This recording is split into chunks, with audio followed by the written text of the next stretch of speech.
Big Boss season 8 இன்றைக்கி promo 1 release ஆகிருக்குங்க. ஆரம்பமே சண்டையில் தான் ஆரம்பிக்குது. விஷால் வந்து ஒரு டாஸ்க் கொடுக்குறாரு கேர்ள்ஸ்க்கு. அதாவது சமைச்சு முடிக்க தொட்டிக்கும் அப்படி இடுப்பில் கையை வச்சுக்கிட்டே நடக்கணும், நிற்கணும் அப்படிங்கிறது மாதிரி.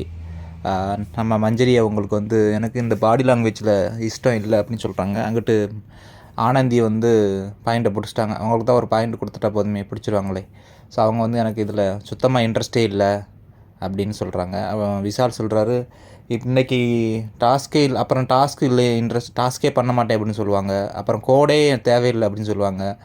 ஸோ எப்படி இதெல்லாம் அக்செப்ட் பண்ண முடியும் அப்படின்னு. ஸோ கடைசி வரை நம்ம 5 பேர் என்ன ஆர்ஜே ஆனந்தி அவங்க அக்செப்ட் பண்ணவே இல்லை. அங்கிட்டு ஒரு குரூப் எல்லாருமே ஒத்துக்கிட்டாங்க. சௌந்தர்யெலாம் சொல்கிறாங்க, நாங்கள் எல்லாருமே அக்செப்ட் பண்ணிட்டோம், ஆர்ஜே ஆனந்திக்கு என்ன அப்படின்னு. ஸ்போர்ட்டிவாக எடுத்துருக்கலாம்.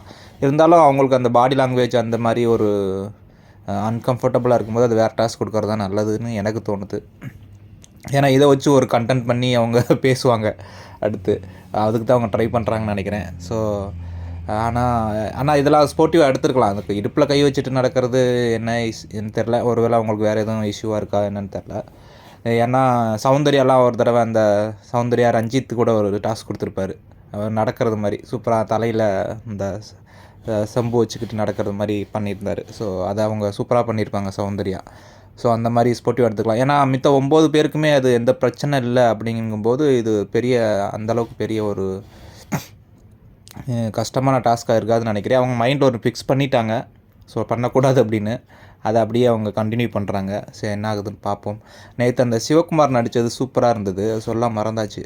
அந்த இது மாதிரி மிக்கி மவுஸ் மாதிரி பண்ணியிருந்தார். அந்த ப்ரொவிஷன் வந்து கம்மியாக இருந்தாலும் நம்ம இருக்கிறத வச்சு அதை எப்படி மெயின்டைன் பண்ணணும் அப்படிங்கிறத வச்சு மாதிரி இது பேசியிருந்தார். சூப்பராக இருந்தது, அதுவும் நல்லா இருந்துச்சு. அப்புறம் நைட்டு நடந்ததுன்னா அந்த ஜெஃப்ரி விஷால் வந்து சௌந்தர்யாவோட வாய்ஸை பற்றி ரொம்ப மோக் பண்ணி ரொம்ப இதாக பேசியிருப்பாங்க.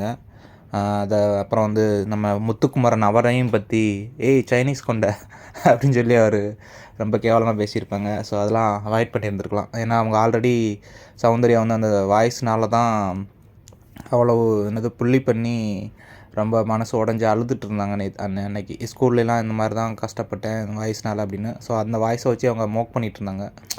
ஸோ அவங்க முன்னாடி பேசுகிறது வேறு, ஆனால் தனியாக வந்து கேலி பண்ணி சிரிக்கிறது அது வேறு. ஏன்னா இதை வந்து அவங்களுக்கு தெரிய வந்துச்சுன்னா அப்புறம் திருப்பி ஒரு கஷ்டம் வரும். ஸோ நம்மளை புள்ளி பண்ணுறாங்களோ அப்படின்னு அவங்களுக்கு ஒரு இன்ஃபீரியர் ஃபீலிங் வரும். ஸோ பார்க்கலாம் இன்றைக்கி அந்த டாஸ்க் ஆனந்தி பண்ணுறாங்களா என்னென்னு. Thank you so much. நெக்ஸ்ட்டு ப்ரோமோட்டோவில் பார்க்கலாம். பாய்.